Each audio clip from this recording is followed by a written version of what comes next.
What's up, Internet people? You're tuned into episode 137 of the FlipScreen Games podcast, a weekly video game podcast where a few best buds from different nations come together to discuss the wide world of video games. I'm your host this week, Max Wright, joined as always by my very good friend and co-host, Mr. Stephen Radford. Hi, Steve. Hello, hello. It's been a while. I don't think I've actually seen you for like 3 weeks because, you know, maybe we had one episode, but when you got back, I was off, and then when you weren't here, I was on, and, you know, we've missed each other, and I've missed you. I think we did like one just before I moved, and then it was like, oh, I'm moving. So cool. I'm not going to be around. Yeah. I'm going to say it again. I missed you. I missed you too. Thank Max. you. There you go. That's what I was looking for. Good. I didn't want to glaze over that because that would be quite embarrassing for me. Is that like when you say I love you for the first time, and they're just like, oh, thank you? I love spending time with you too. Like, yeah, Oh, I was beginning to question our entire friendship. You know, what did the last 6 years, 18? Yeah, 6 years mean? You know, pointless. Jesus Christ, it's been that long. I know. That long. I know. I've tried to get rid of you, but you just you come crawling back, don't you? I know, every time. So let's talk about some video games because we've got a lot to talk about today. Well, I think we've got a lot to talk about. We'll see if we get to it all. First up, today we've had the announcement from Xbox that their Xbox Games Showcase is announced for June 9th, but there's also a second Redacted Direct coming straight after it from Xbox. So we've got the confirmation of two events, early June, E3 time, right? It's E3. Are we right? Yeah, it's the first week of E3. Usually Xbox kicked off the show, and then Nintendo rounded out the show. So this is the start of that week that would have been traditionally E3. So it's airing on June 9th at 1 p.m. Eastern Time, which is 6 p.m. UK time, British Standard Time, so British Summer Time, sorry.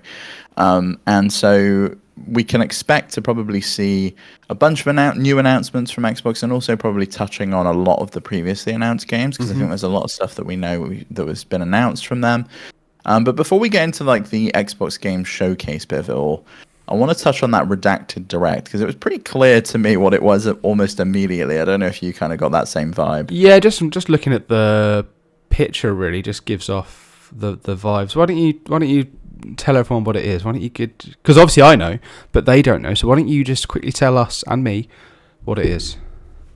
Yeah, so the internal code name for Call of Duty 2024, which people think may be Black Ops 4, I think it is, because of the black and the orange that's on the Xbox Redacted Direct announcement, is Cerberus, and they've got a picture that was found within the Modern Warfare 3, a logo that was found within Modern Warfare 3's image files, which shows Cerberus, and they've used that exact same emblem on the announcement. So it's quite a nice little tease that they've done for fans of the franchise, and they've said that it's a new title in a much beloved franchise.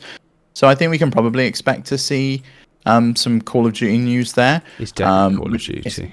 It's going to be a really big title for them, I imagine. Like, this is the first kind of mainline Call of Duty that we've got from Xbox since they bought Activision Blizzard. It's going to be a huge cross-platform title, I would imagine. And this could also be a huge, big Nintendo. This could be, if all well and told, the one that Nintendo sees. Whether we see it announced here, but you know they were committed to bringing Call of Duty to Nintendo consoles for 10 years? Maybe this could be the first one. Quick correction for you, by the way. You said Black Ops 4. Black Ops 4 exists because they went for the stupid where they did 4. The 4 with 4 lines. Yeah, which is stupid. It's Black Ops 5. So this is going to be 5 lines, I imagine. It's pretty obvious. They should do the 4 lines with the line 3. You know, like we did in tally charts. Oh yeah, they're not going to do that. That's too good. That's actually too high quality, I think, for considering what they put out last time. It is cool that they've sort of like tried to drum up some hype with Redacted, but also I guess, you know, like you said, the logo and the colours and that are supposed to sort of like, you know, fans to notice. But if you're sort of trying to drum up hype for a fan base, surely you want to mention to that fan base what it is, or for people who maybe aren't as into it. Like, I know loads of people that only play Call of Duty, or they buy their Xbox or their PlayStation, they buy the Call of Duty every year and they play it. And they're not going to pay enough attention to notice that this is, you know, Maybe as it gets nearer the time, though, like maybe this is a first good hype drop. You get people like Charlie Intel on Twitter kind of drumming up the fan base and kind of picking out this specific logo that was found in Modern Warfare 3's game files in order to show that, yeah, this is without a doubt the next Call of Duty title. Because they must have realized as soon as they showed the announcement that was going to happen. But it's got people talking about it. You know, we're talking about it here on the podcast. Everyone's been talking about it online. And then you can just do an announcement, you know, the week of or the couple of weeks before. Because we're only, like, what, just over a month out now from this. Oh, God, that is awful. I didn't even consider crazy, that. I thought, I was thinking when you first sent it over to me, I was like, this is early. Why have they done this now? No, you're right. Yeah, it's May. Like, yeah, it's literally May now, Max. Like, it's gonna be May. So, like, it's next month. We've got this like big showcase followed by what is definitely going to be the reveal of Call of Duty. So I kind of feel like Xbox is ready for a good summer and a good release because we've not really seen much else from the PlayStation camp. They've told us they don't really have any new games. There was that thing about maybe Returnal would have something or something new from Housemarque or something. But that seems like it might be nothing. It was just a book. It was a book and it was an art book, a graphic novel, and a animated series. Whatever. I'm not that upset. Whatever. Doesn't matter. Yeah. So we've potentially got nothing coming from PlayStation. Yeah. So Xbox is ready, kind of just to take the win, I think, for this year, which I think was one of Pete's predictions, which we'll. Yes, it was. Yeah, we'll go over it at some point. Yeah, we'll go over it next week. I expect. There's one thing we love on this show. It's a great big release, right? And Xbox seems to have a lot of those already sort of planned up this year. We've got Hellblade: Senua's Saga this month now. We know that the Forza Motorsport is coming. We know that Avowed is on its way. Indiana Jones is on its way. Like all of these games that are coming straight from Xbox, a lot of them are imminent. We had Starfield come out last year. They're sort of a big release for them. What do we think?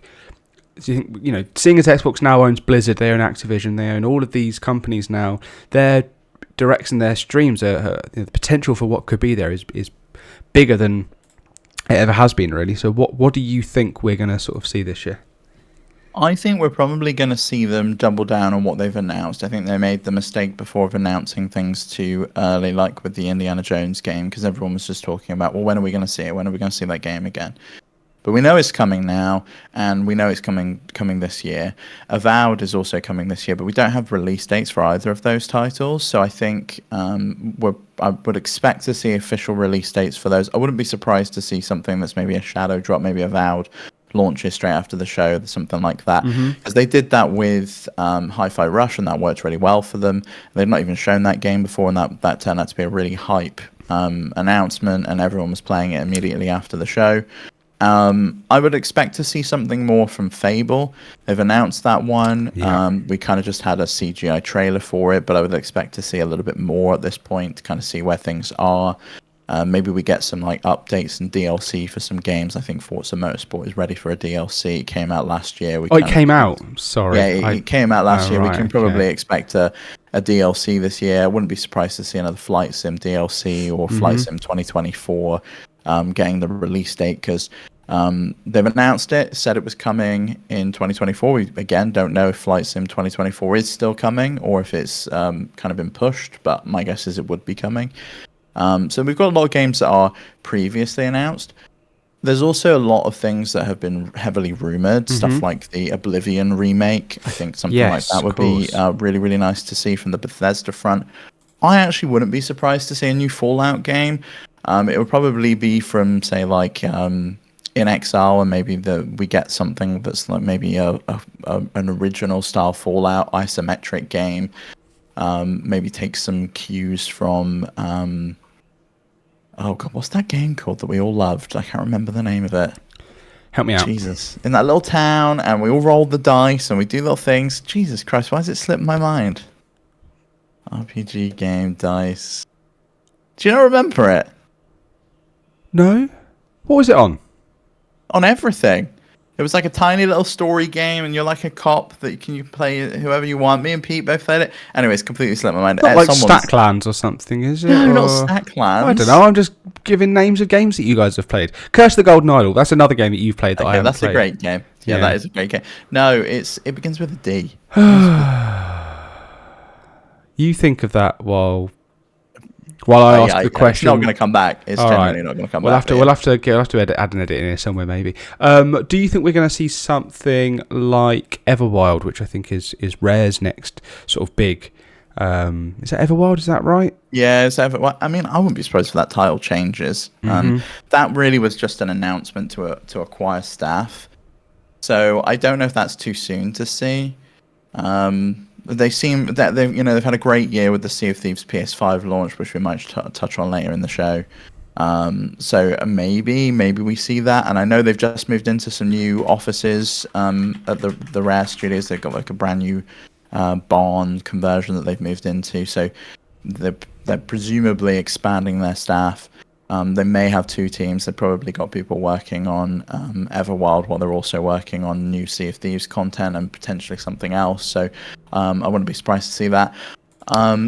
It might be nice also to see... Oh, carry on. Was it Disco Elysium? Yeah, Disco Elysium. How did I forget that? Seriously. It rolls off the tongue. Yeah. Yeah. I also wouldn't be surprised to see some more backwards compatibility titles. I know they announced the end of that, but they span up a team again that allegedly is dedicated to games preservation, so I wouldn't be surprised if we saw something like that. And maybe some more out there announcements, like bringing the Epic Games Store or something to Xbox, where we could potentially see something like that, because they've got a good partnership with Epic Games. They sided with Epic Games in the case against Apple. So I think they've got a good kind of relationship with them there. And I could also see Epic just wanting to use their own branding. They've got a couple of games. They've got 3 games on Xbox. They've got Fortnite, they've got Rocket League, and they've got Fall Guys. So why not bring those under like the Epic Games Store umbrella, have like their own storefront, and you can purchase credits through the Epic Games Store, and it's like a branded thing, and it kind of helps both of them out. It keeps people on their platform, and people then get to know the Epic Games name. And Microsoft don't really care if you're going to go somewhere else and play it. They also kind of helped Epic bring back Fortnite to iPhone when it got removed. It was, you can still play it through Xbox cloud streaming, and you can play it for free. What you're describing there sounds an awful lot like Xbox is becoming a PC, like a PC that you buy, almost like a Steam machine, I guess, where you have one configuration, it's just this, you buy it and that's it. But you then have the freedom of a PC ecosystem, which if they're going to be opening up to things like Epic, Steam, whatever, alongside with Game Pass, it sounds like you are sort of creating a it's a Hannah Montana situation. It's the best of both worlds. Yeah, you kick it out, take it slow, then you rock up the show. There's a limo out front. Every shoe, every style, every colour. That's all I know of the Hannah Montana theme tune. I think Xbox really is the one to watch. I don't think we're going to see much from Nintendo because they just seemingly they're not ready to announce the next gen Switch. Yeah. We spoke about it on last week's Steam Deck podcast about what the future of Xbox looks like and it potentially becoming more like a PC. And I think it just makes so much sense. I wouldn't be surprised to see like an Xbox interface coming to PC at some point where you can kind of go into that game mode, similar to what Valve has with the Steam Deck. I don't know that the game showcase is the place for those announcements, but I do think that that's really kind of where they're driving towards, is becoming this platform, becoming this destination, rather than being a box that sits in the living room in the same way that they have been since 2003. I think there's no quicker way to destroy hype in the middle of one of these shows than go, here's some new UI. They did it before when they were like Windows 10 coming to Xbox, and did that ever really happen? I don't even know. What I don't know what went on there, but yeah, that was. I remember being like, oh, okay, great. But that's just someone who doesn't has never owned an Xbox and therefore isn't that bothered about that sort of stuff. Yeah. There's a lot they could do here, though. We've not even touched on what Blizzard's got cooking, right? Yeah. Like they've cancelled BlizzCon this year. Presumably they'll bring whatever announcements they would have had for BlizzCon to the Xbox Game Showcase instead. Yeah, wrap it all up into one. I completely understand that. I mean, there's things that they announced a couple of years ago that still haven't come out. Do you remember when in 2022 when they announced Silksong and said it was going to be, they said every single game in this do remember that, stream is coming out in the next 12 months, and someone replied saying, what, even Silksong? And they said, we said what we said, and then here we are now, nearly 2 years later, still no Silksong, still no word on Silksong. It seems like Xbox has the fact that it was involved, the fact that it was in that Xbox stream tells me that maybe Xbox has sort of a marketing deal with them, the same way we saw things like Kena Bridge of Spirits with Sony and Stray and things like that. I'd imagine they've probably given them a big wedge of cash to bring it to Game Pass day and date as well, because that was part of that presentation, was every game's coming to Game Pass that's shown here. So I imagine there's probably a big chunk of cash. And we've seen Silksong get rated around the globe. I think it got rated again for Nintendo Switch in kind of a destination this week. So I could see Silksong being there, and it would be a really good place to announce it, and that could be a really, really cool shadow drop. It's just like, oh, Silksong's here, and it's out, and you can go play it, and you don't have to wait. It's not 18 months. Sorry, we said that, but now you can finally play it. I think it'd be cool if they kind of lent into that a little bit. I don't know that they will. Yeah, I mean, I watch these things anyway religiously, so I think whatever's announced, I'll enjoy, because I just like playing games, and also I like. Every now and again buying them up the Games Pass and checking things out. I did it last year with Lies of P. I'm going to do it this month with Hellblade 2, Senator's Sacrifice, Saga. And yeah, I'll probably, when it comes to it, I'll probably grab some stuff, and I'm sure we'll discuss it all then. There's something else I think we might see during this. Actually, is there anything more you want to say about this before I do a really seamless transition? Yeah, I think it's about time we kind of see some more of the synergy between their studios that they own and Xbox. We've not really had a big load of games from ABK come to Game Pass yet. I would expect them to come at this show.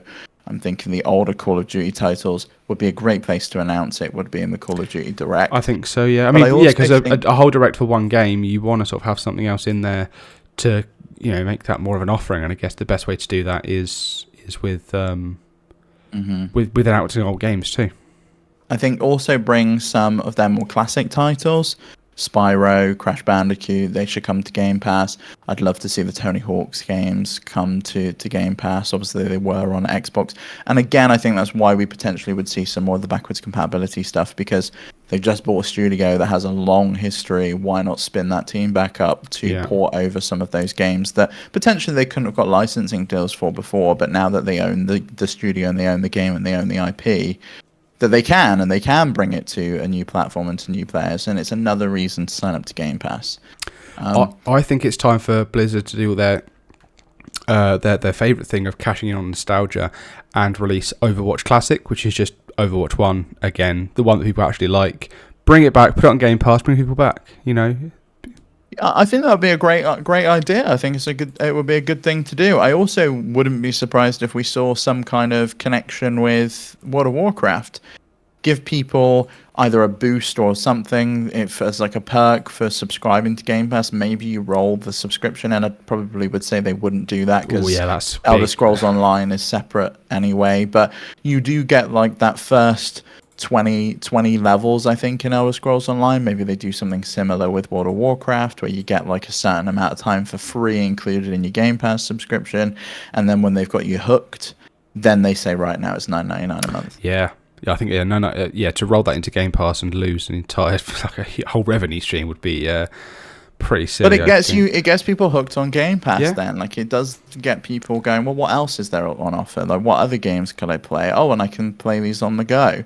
And when are some of these games going to come to cloud streaming? I know there's that weird Ubisoft deal that Ubisoft kind of control the rights to all of the ABK games coming to cloud streaming, but they expressed interest in bringing World of Warcraft, Ubisoft, to the cloud. So I wonder if we finally start seeing some of those games come to Xbox Cloud Gaming as well, because none of those titles are on there yet. And I think it would be good to see them. You can go play Call of Duty on Boosteroid on the cloud, but you can't play it on Xbox Cloud Gaming yet. Deal of the century, that Boosteroid deal. They're getting all the dubs, aren't they? Really, an app I've never heard of. Yeah, do you have anything more to say about this, Steve? Before I move gently on to something else. No, I'm excited. I'm excited to see it. and see what they've got to show. I think Xbox is kind of the player that's got the most to show this year. Yes, I think so. Yeah, I think like you said at the start, nothing from PlayStation. I doubt we see anything else from PlayStation this year.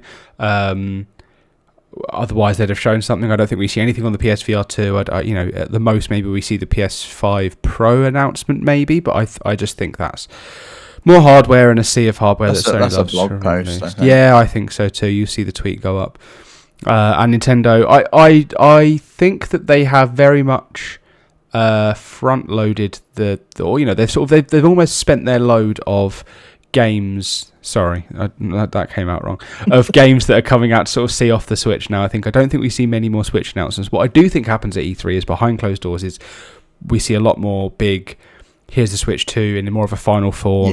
Bring a game to it. Here's that, this, that, and the other. They're making deals. They're showing off Call of Duty on it, for example. That was the rumor that happened at Gamescom, right? That they were behind closed doors of all those security officers around. They were showing the thing off back there. Yes, but that I think was like a concept of like, oh, this is what the hardware could be. I think if it's launching early next year, I think we see like here's a prototype of the final product.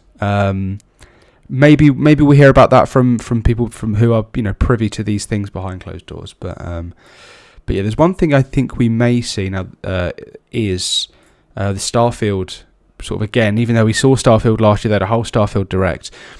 This week we had some new Starfield news from, help me out with the man's name, Todd Howard. Did an interview on Kinda Funny. Spoke to Greg Miller about basically all about Starfield, a little bit about Fallout.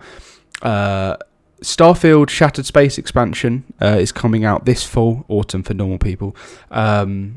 Which I didn't know there was an expansion due, but I guess that makes perfect sense. Steve, you've played Starfield? 3. Wow. Okay, I know nothing about this game. But yeah, we expected the first one sooner than autumn. I think it was due for spring. But I guess we'll see. Like this is one of the paid expansions that you could, if you're on Game Pass, you don't get it. It's a way they hook you into paying for a game that you basically subscribe for. And Todd's promising new story content, new locations, new gear. I'd be interested to see how this fits in with the story that they've got. We don't really have much to go on other than this is what it is. It's called Shattered Space. I presume it's going to be a completely separate storyline in the same way that most of the stories in these Bethesda RPGs are. I'm thinking Shivering Isles, for example, in Oblivion. It's completely separate. You just go to a whole new area, new zone. And with Starfield, it's easy, right? You just go to a new constellation, and there's new planets to explore, and there's new stories. So they can just keep adding and adding and adding content to it. And I think, I mean, Todd's also said we can expect to see some new stuff for shipbuilding, new ways of traveling. That they've redone a lot of the map stuff. So I think potentially this is going to be a good update for people. And if you've not played Starfield, this might be the time to kind of jump in when they fix some of those issues that probably should have been fixed a lot sooner than a year after its release. To be honest. Yeah, I do think it's crazy we're talking about the first expansion coming out in like 3 or 4 months' time, and the game's almost a year old at this point. Look at Elden Ring.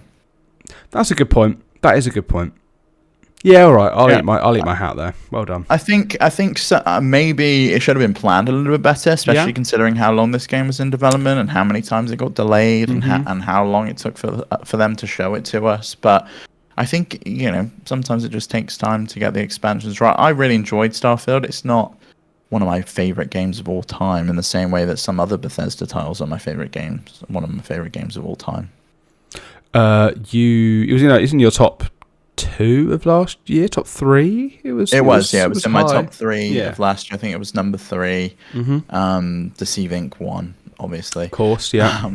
But I think it was a good game. I don't think it was an incredible game, but I do think it deserved to be up there because I spent 70 hours with the game, and you don't spend 70 hours with something that you don't enjoy. Yeah, you do. Yeah, you do. I've done it. Okay. I've done it before. I've stopped having fun at like the 20-hour mark, and I'm like, all right, let's just do this. I'm just angry for 50 hours. And, I think that's me with Balatro at the moment because I've still not finished a run, and it's driving me crazy at this point. Ever? Well, I think not for a long time. Like, I'm trying to unlock all of the card packs. Okay. And like, I'm trying to get through all of the decks. And Okay. like, I can't do it. All right, but you've beaten a run before, right? You've beaten it. Yeah, I've beaten a run, good. but like, I want all of Yeah. the Okay. stuff. God, you and like, I've panicked me only there. found like 3 of the legendary jokers, and I want to get all of them. Yeah, I've got 3 of them. This has now made me realise that I don't have you on Steam to compare achievements with. We'll fix that. Let's fix that after the show, because I've never. I think my Steam profile's private, but yeah, we can. Oh, that's rude. Well, I don't want you to see yeah. my stuff anyway. No, don't worry. Do you know what? Let's talk more about Starfield, because there's also more stuff coming. We'll get back to that when I'm less upset with you later. Console mod is apparently coming soon as well. Console mod support, I should say. Mods have, came out with the PC as they often do, and I know that. There were people who worked on mods for Oblivion, worked on mods for Fallout, worked on mods for Skyrim, got their hands on Skyrim and were like, it's just not worth doing all these things. Like, I'm not, the core game isn't fun enough for me to want to put all this time and effort into it. So, are you ever a modder? Have you ever modded these games? Any of the Bethesda games on your PC or on console with the Skyrim Special Edition? No, I can't say that I am. I was looking forward to that Skyrim mod that brought Oblivion to Skyrim, but when I heard that they're just doing potentially a remake, it was like, well, what's the point? Yeah, you can just play that. But I know people put a lot of time and effort into it. Fallout 4 had the same thing. It was meant to be Fallout London was meant to be coming, but the next gen update kind of broke that. But for me, I've never been a massive modder. I kind of feel like every single time I've done it, and with my ex, they were a big modder of stuff like Euro Truck and things like that, and it would always break. There was an update, it would break, we'd have to wait for the mod to be done, the save was corrupted, things would always go wrong. It felt like with Decky Loader, I was going to say, it sounds like being a Steam Deck owner. You'd update it and it would break, and you're just like, this. It gets to a point where you're just like, this is not worth it. Yeah. The return on investment is not worth it. I'd much rather just play the game.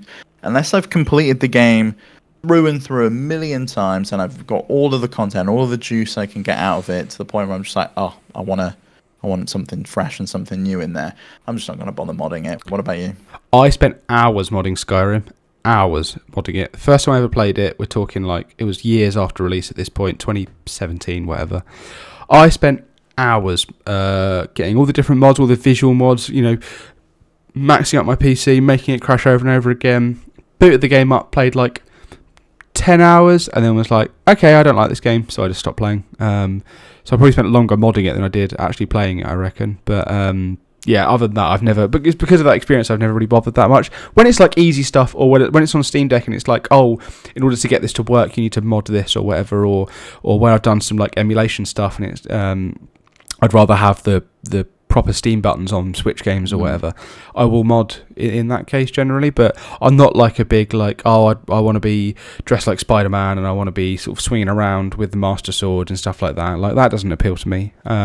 Tweaks and fixes, sure. If Faz has spent the time to fundamentally to fix these fundamentally broken parts of the game, or things at the game that maybe don't make any sense, or just to fixing UI for controllers on PC or the other way around for PC on for mouse and keyboard on PC, stuff like that, then yeah, I'm all about that. But no, not really. I also don't I feel like console, I'd imagine it would make modding easier because you can only get approved stuff. It's not like you have different configurations to work for. It's the same on Steam, like with the Steam Workshop. If games support that, the mods have been vetted and then made sure they work, and it's like one-click install, one-click uninstall. I did try the mods on Skyrim Special Edition, or maybe on Fallout 4. And it basically is they're approved, but you can't have any of the ginormous mods like Fallout London. They're limited in the amount of memory that they can have and use. You can't run external things in the background, so you are kind of limited just by the fact that it's a console. Yes, and it's gone through that kind of approval process. But it's nice to see that people who are playing on console aren't going to be left out for much longer, because mod support was there from day one. I remember people doing that, like HDR fix, bringing in DLSS and all sorts of things for PC, along with additional content and kind of modding it to look the way they want. And I always love those goofy mods as well. Like when Resident Evil comes out, Thomas the Tank Engine's chasing you around. That is like they're funny. always so funny. That is funny. You have reminded me that there is a mod I do want to play, which is the Dark Souls 3 mod, which I think, I'm never going to remember what it's called, but it's Archstone or something like that. I don't know. But it's basically they've sort of done like a best of sort of Dark Souls thing with like new bosses and stuff like that that's based on the Demon Souls thing. The only reason I didn't get it is because I didn't own one piece of DLC and it wasn't on sale. It was like £15 on sale for DLC that I've already played on PlayStation. So I was like, I'll get the mod when the DLC goes on sale. Did the DLC go on sale? It has not yet. So this might be a long jobby for me. Fingers crossed. Yeah, one day. You mentioned Fallout 4 earlier. Have you had a chance to check out the next gen update yet, or checked it out on Steam Deck? I've downloaded it on Steam Deck. I've not actually booted it up. My dad had a few issues with it, but he was on. So to get it to work prior to the next gen patch, he had to go to Proton Experimental. When he was on Proton Experimental, the game refused to boot after that point, after the update. So he had to switch back to the normal stable Proton. And now it's seemingly working. There's apparently a load of new content in there. The performance is great. I know they had to do a Proton hotfix to fix some frame rate stutter on PC. But seemingly, as bad of a launch as it had, it seems pretty good for a free update, I think. Yeah, I think I've heard similar. I actually think that swapping the Proton might have. So I think I read that you actually just need to on Steam or on PC. What's it called when you get it to like just check all your files? Verify integrity. Yeah, if you verify the integrity, of the files, it should check through them all. And I think when you swap out of Proton, you're essentially doing that because you're sort of moving it somewhere else. I think. I think that's how that works. Anyway, so I have heard while the launch has been pretty good, there were a couple of issues with it over the weekend. When did this launch? Thursday, Friday? On the 25th. Thursday. Last Thursday. Yeah, it's Thursday. So I saw Xbox users were sort of booting up the game, and they were now we have the option of a quality mode, which I think is supposed to be 4K 60 FPS, or performance mode. Sorry, 4K 30 FPS. I think. Let's do this properly, shall we? Let me read that again. So it's 4K 30 or 4K 60, or I think it's dynamic. Yes, yeah, that makes more sense. But even when selecting quality mode, it would still run at 60 frames per second.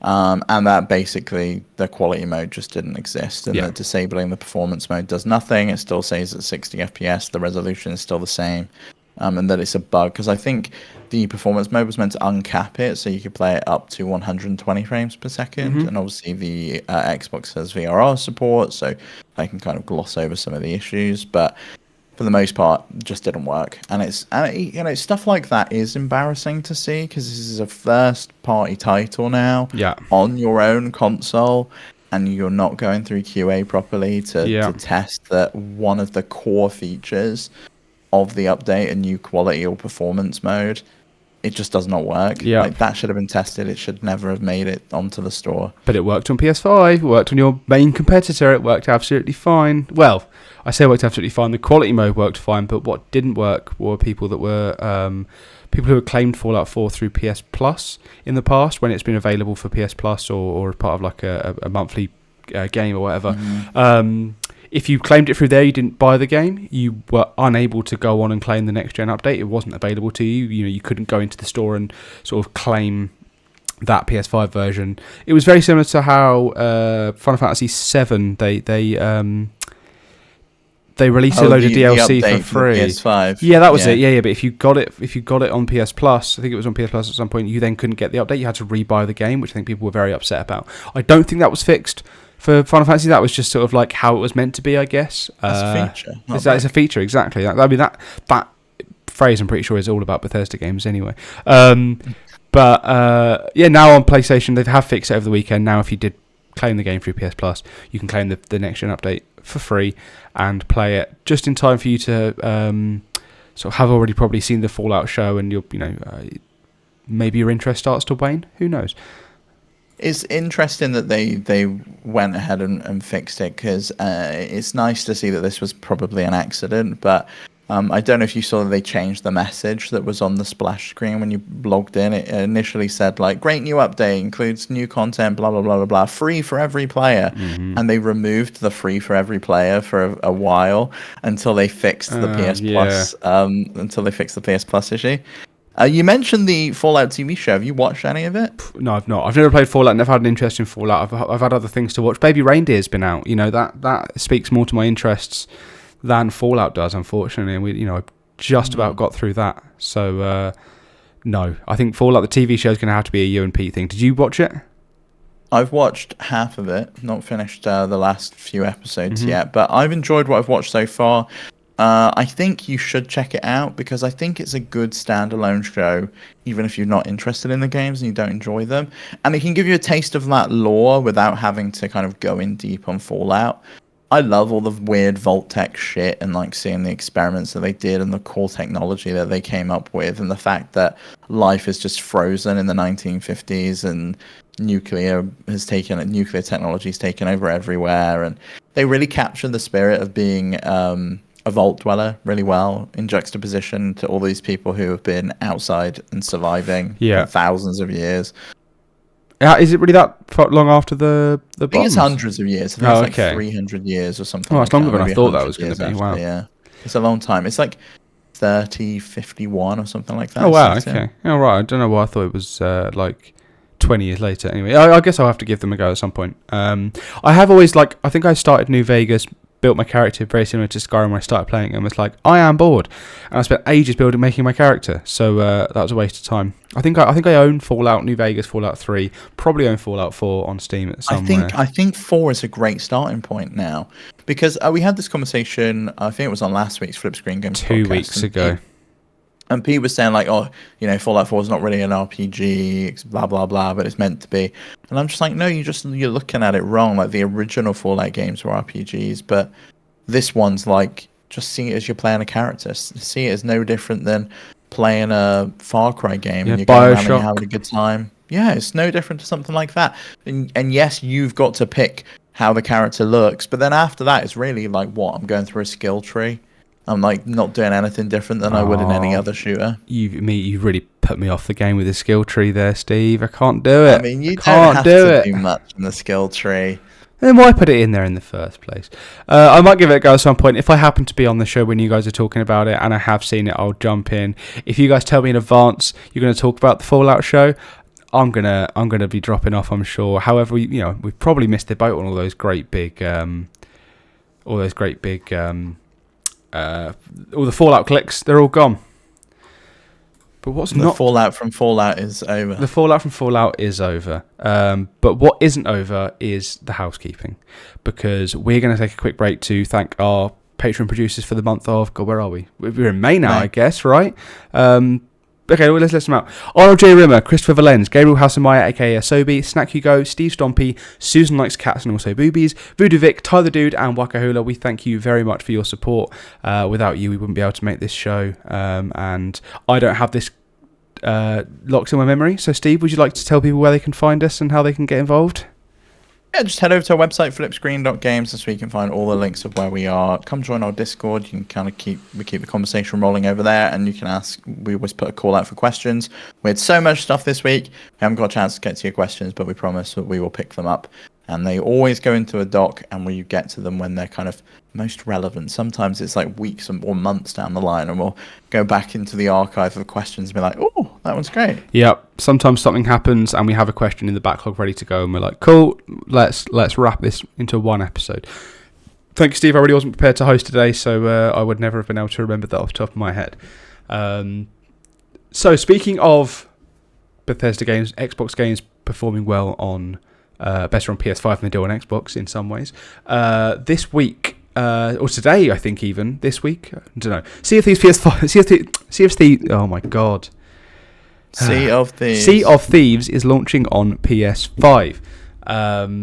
It has been sort of in the top 25 on the PlayStation Store. I think it was number 1 for a little while. So people are clearly really stoked about it. The game's coming out soon, and Microsoft CEO Satya Nadella has said since the news of all of these games sort of being in the top 25 of the PlayStation Store, that Microsoft is committed to meeting players where they are, which essentially means that this, big we're releasing our games on PlayStation move that people sort of mocked them for, or claimed that Microsoft was becoming the new Sega, or that they were sort of like losing the console war, whatever. Does that mean we have to say Microsoft, like Microsoft? Yes, we do. Whenever we talk about them now. Okay. Oh yeah, I'll gladly do that. Not today, because I'm going to forget immediately, and I've got a lot on my plate right now, Steve. I forgot where I was now, because you thrown me with that.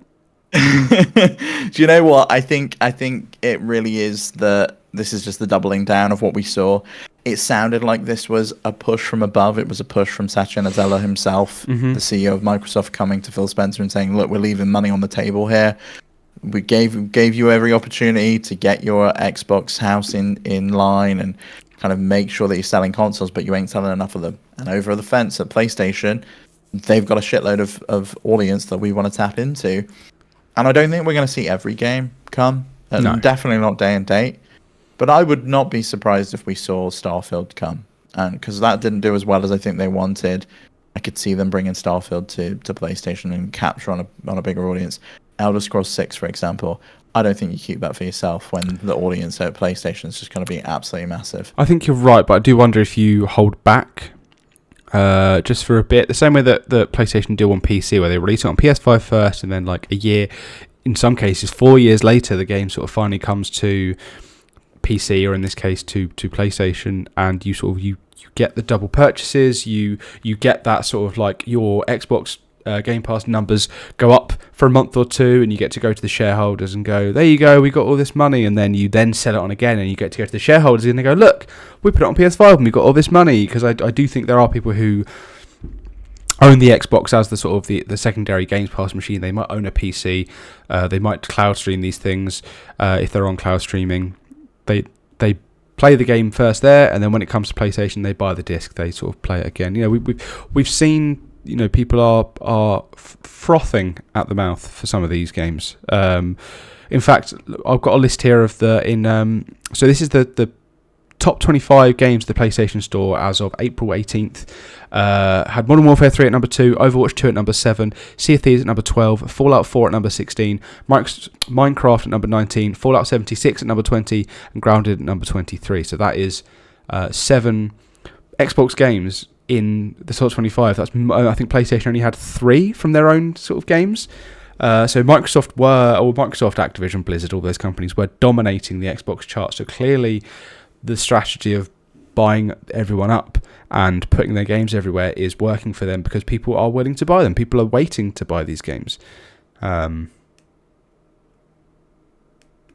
yeah, I think this is a successful, massively successful, and I think trip for them. We already saw them doing this with Switch. It really was only because it was PlayStation that people were just like, whoa, what's going on? That's your biggest competitor, and you're kind of bringing games over there, and just kind of you're handing the fox the keys to the hen house kind of thing. You're letting them in, and they're gonna eat your lunch. But I don't think it's been anything but successful for them. The games that they picked, they clearly picked games that were beneficial to them and wouldn't have cannibalized sales. Sea of Thieves has been out like since the Xbox One era, right? Like 2018, something like that. I'd say so, yeah. So we're coming up on like 6-7 years of Sea of Thieves. It's a long time. Why not kind of capitalize on that? Like, same with Grounded. It didn't get the foothold that I think that game could have got. It was a smaller title. I think the way they released it was wrong. They shouldn't have released that as early access and kind of gone through with it. It should have just been, right, here's 1.0 out the gate. Here's a big hoo-ha. Here's a big hurrah. And we're kind of pushing the game out. I think early access for multiplayer titles works if it's not cross-chain, cross-platform, because more and more people are likely to kind of pick it up and play and experiment and try it, and you've always got that constant influx of new audience. But when it's a title that's just on Xbox, it's a smaller title that's overshadowed by stuff like Forza Horizon 5 that came out that same year. It's tough. And Fallout, right? We spoke about it on the Steam Deck podcast. It dominated the Steam charts as well. That that show for them has been absolutely massive. It's brought Fallout back to the front and center of everyone's mind in the same way that the Last of Us TV show did for PlayStation last year. We've got the exact same thing happening with Fallout here. They really need to capitalize on it. The fact that Fallout 76, one of the least popular Fallout games in terms of like critical acclaim, it's number 20 on PlayStation 5. It's massive, absolutely massive for them. Which is crazy considering, as far as I was concerned, that game was dead, and now it's in the top 20 games on PlayStation somehow. I know it's the show that's really brought it back, but are people like that starved for Fallout that they're, I've played 3, I've played 4, I've played New Vegas, whether you can even play 3 in New Vegas on PS5, I don't know. But to then be like, I guess I'll play 76. Look, that game had a real overhaul. And I think people forget that they added NPCs in. And once they did that, it turned into kind of a Fallout game that you can play with your friends. Okay.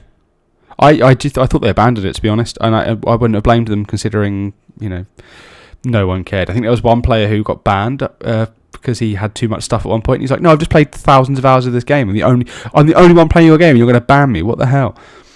Yeah, I'd be pretty miffed about that. Yes, I think so. So clearly this strategy is working for them, and I think we also see that in their reports this week, their financial reports, where they've sort of reported a record Q3 this year, pretty much mostly thanks to acquisitions, thanks to Activision, Blizzard King, and not thanks to sort of the Xbox hardware. Because so Xbox content and services revenue has risen 62%, so their games, Game Pass, things like that's doing really well since they've finalised the Activision deal.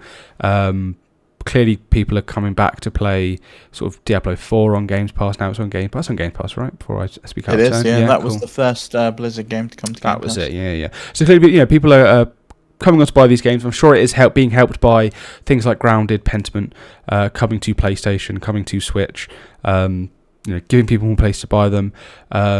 But Xbox... Man, Pentiment didn't make it into the chart, though, did it? I was thinking that Grounded and Fallout 76. Even Overwatch 2. Even Overwatch 2 is up there, but I guess Overwatch 2 is also free. Oh, yeah, Hi-Fi Rush. Yeah, I forgot about that. Which has also been rated for Switch, FYI. Talk about that tomorrow, though, probably. But as I was saying, Xbox hardware revenue has actually declined 31% recently. So people aren't buying Xboxes, but they are buying Xbox games in droves. Do you think this is the sort of the beginning of the end for Xbox's hardware? Do you think that this is going to send a clear message to Satya Nadella, to Phil Spencer, that okay, maybe we need to stop being, maybe the message is being confused by people that sell a box and also sell Games Pass. Maybe selling the box is the thing we do the worst at. Maybe that's what we drop off doing. What do you think about that? Maybe it's kind of to be expected. We're halfway through the generation. We've seen no price cut. We've seen no hardware refresh like we did with PlayStation. So I kind of expect hardware revenue to decline anyway. But hardware revenue across the board at Microsoft took a massive hit anyway. The Surface division also, their hardware sales were way down. I don't think Microsoft wants to abandon hardware. It's been very successful for them, both on the Xbox side and also the Surface front. But I do think it is a pivot away. I think they've already began their pivot away from hardware. And if you want to play an Xbox game, you have to play it on an Xbox. That's not going to be the case anymore. We've seen that with Sea of Thieves on PS5. We've seen that with, the release of all of these other games. We're probably going to see. Well, we know we're going to see Call of Duty on PlayStation as well. So I don't necessarily think it's the end of Xbox hardware, and I also think I really want to see them just kind of differentiate, make something cool, make something interesting, bring AI into the mix, make a handheld, do something cool that PlayStation's not doing. Don't just make the same box that PlayStation made again, because every single year the boxes become more and more similar. It's not since the Xbox One and the PS4, those consoles were so similar. Yes, the original Xbox One was underpowered and it got bundled with Kinect, but the One S and the One X, they were kind of in line, toe and toe with the PS4 and the PS4 Pro. The PS5 and the Xbox Series X are basically the same console under the hood. Like, they run every single game pretty much almost identically. If they're slight differing on minor things, but for the most part, you don't really see Digital Foundry doing a game test side by side anymore with how does it run on PS5 versus how does it run on Xbox. Yeah. Because they just run so similarly, it's pointless. They're pretty much the same console. So I really want to see them in the next generation build out and flesh out something that's completely different, something that's new, something like maybe the switch to ARM is what they need to do.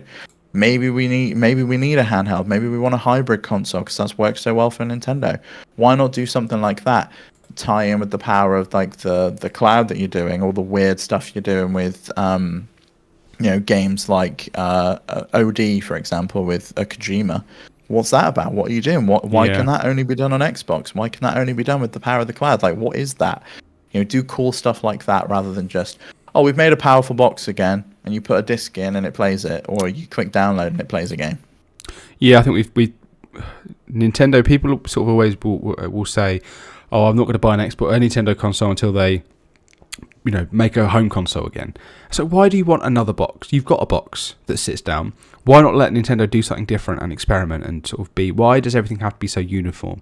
And the same thing for Xbox, where their strategy is clearly, subscriptions. We'll people on Games Pass, no matter what that takes. We put our games down on Games Pass because that has value to us. We pay, teams, indie teams to get the game on Game Pass because that's what we want. And then people will still say, oh, Xbox isn't selling many consoles, so therefore they're failing. No, because that's not their overall goal. To know if they're failing, you have to know what they're setting out to do. And if they're not setting out you don't know what their metrics are. Exactly, the metrics have been for a long time number of Game Pass subscriptions, and that has been tied to bonuses for their team.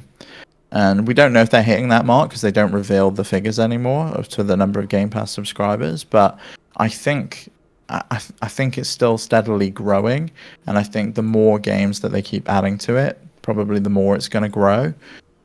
But it gets to a point where it's like it's like an Amazon Prime situation. Do you put too much into it that the subscription then starts to cost more, that you then have to break things out into tiers? Like, oh, I can buy Prime Video separately to my delivery and to also separate to Amazon Music Unlimited and also separate to Amazon Photos, or I can go all in on a subscription.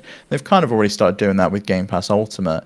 I think eventually we'll probably see it come a little bit more granular, like, oh, do I get the Blizzard games with this? Do I get World of Warcraft with this? Do I get, the new Bethesda title with this? Or maybe I don't get every game day and date, but I can play them 6 months after launch, and because I'm not that bothered about playing the latest and greatest titles. Maybe we bundle in with something like the Epic Game Store, and we do a little tie-in with them, or maybe Steam comes to the Xbox and Xbox Game Pass comes to Steam, and there's like a bit of a synergy there. There's a lot of things that they could do, and it's quite exciting to see something so different that we've not seen before. It's not just, oh, it's another box and it just plays games. It's a very different strategy. I think so too. I hope that strategy plays out, and I'm sure we'll hear way more about this, especially when we see all the games that are coming to Game Pass after the Xbox Game Showcase in June. It's nice to sort of have this beginning of E3 season. It's nice to sort of be talking about positives, because I think we've had some negatives sort of over the past few months. We've had a lot of like, oh, industry this. It's nice to be like, what's coming out? We can be positive Pollies and not negative Nancy's. Optimist Primes, not Negatrons. That's the, wait, is that the word I'm looking for? Yeah, probably. Oh well. Thanks everyone. We're going to leave it there. I think we've covered more than enough topics here today. Steve, where can people find us? FlipScreen.games. Just head over there, click on all the links, but also do check out our YouTube. Check out our TikTok. Max has been doing some great reviews over there. We've got another one going up this week. And you want some quick was it 1 minute or 2 minutes? They're 1 minute. 1 minute reviews on the best games that you should be playing in 2024. Max has got you covered. Go check them out. TikTok.com/FlipScreen Games. Is that right? I don't know. I think that's TikTok. Correct. At FlipScreen Games. Search for FlipScreen Games on TikTok or Instagram. Or YouTube. We're everywhere. Just search for FlipScreen Games. And we are there. Well, thanks for joining us this week for FlipScreen Games. I've been Max. I actually don't know where Steve's supposed to be. I'm one of these. Yeah, I think Steve's over here. That's been Steve. We'll see you next week. Bye, everyone. Stop.